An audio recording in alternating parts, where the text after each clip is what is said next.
വയനാട് തുരങ്കപാതയ്ക്കെതിരായ നീക്കത്തിന് സുപ്രീം കോടതിയുടെ പ്രഹരം. പാരിസ്ഥിതിക അനുമതി തടയണമെന്ന അപ്പീൽ സുപ്രീം കോടതി തള്ളി. ദേശീയ പ്രാധാന്യമുള്ള പദ്ധതിയാണ് തുരങ്കപാത എന്ന് കോടതി ചൂണ്ടിക്കാട്ടി. തുരങ്കപാത പലയിടത്തും നിർമ്മിക്കുന്നുണ്ട് എന്ന് ചീഫ് ജസ്റ്റിസ് നിരീക്ഷിച്ചു. വിവരങ്ങളുമായി ഷബ്നയാണ് ചേരുന്നത്.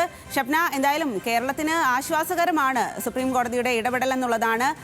തുരങ്കപാതയ്ക്കെതിരായ നീക്കത്തിനാണ് സുപ്രീം കോടതിയുടെ പ്രഹരമുണ്ടായിരിക്കുന്നത്. എന്താണ് ഇക്കാര്യത്തിൽ സുപ്രീം കോടതി ചൂണ്ടിക്കാട്ടുന്നത്?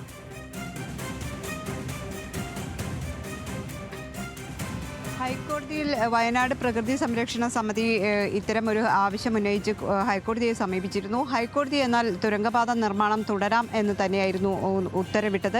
ഇതിനെതിരെയാണ് സുപ്രീം കോടതിയിൽ അപ്പീൽ സമർപ്പിച്ചിരുന്നത്. സംസ്ഥാന സർക്കാർ ഇതിൽ തടസ്സ ഹർജിയും നൽകിയിരുന്നു. കേന്ദ്ര സർക്കാർ നൽകിയ പാരിസ്ഥിതിക അനുമതി റദ്ദാക്കണം എന്നതായിരുന്നു ഈ പരിസ്ഥിതി സമിതിയുടെ ആവശ്യം. കാരണം പല സമയങ്ങളിൽ വയനാട്ടിൽ ഉരുൾപൊട്ടൽ അടക്കമുള്ള പ്രകൃതി ദുരന്തങ്ങൾക്ക് ഇരയായ ജില്ലയാണ്. അതുകൊണ്ട് തന്നെ ഈ തുരങ്കപാത വലിയ പ്രകൃതിക്ക് പ്രശ്നങ്ങൾ ഉണ്ടാക്കുമെന്നും അതോടൊപ്പം തന്നെ പ്രകൃതി ദുരന്തങ്ങൾക്ക് കാരണമാകുന്ന ആകാൻ സാധ്യതയുണ്ട് എന്നുമായിരുന്നു ഈ ഹർജിക്കാരുടെ വാദം.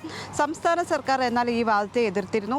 അതോടൊപ്പം തന്നെ കേന്ദ്ര സർക്കാർ ഇത്തരത്തിൽ അനുമതി നൽകുമ്പോൾ മറ്റ് വിശകലനങ്ങൾ അല്ലെങ്കിൽ അതുമായി ബന്ധപ്പെട്ട റിപ്പോർട്ടുകൾ പരിശോധിച്ചിട്ടുണ്ട് എന്ന് ഹൈക്കോടതി തന്നെ ചൂണ്ടിക്കാണിച്ചതും സംസ്ഥാന സർക്കാർ കോടതിയെ അറിയിക്കുകയും ചെയ്തു.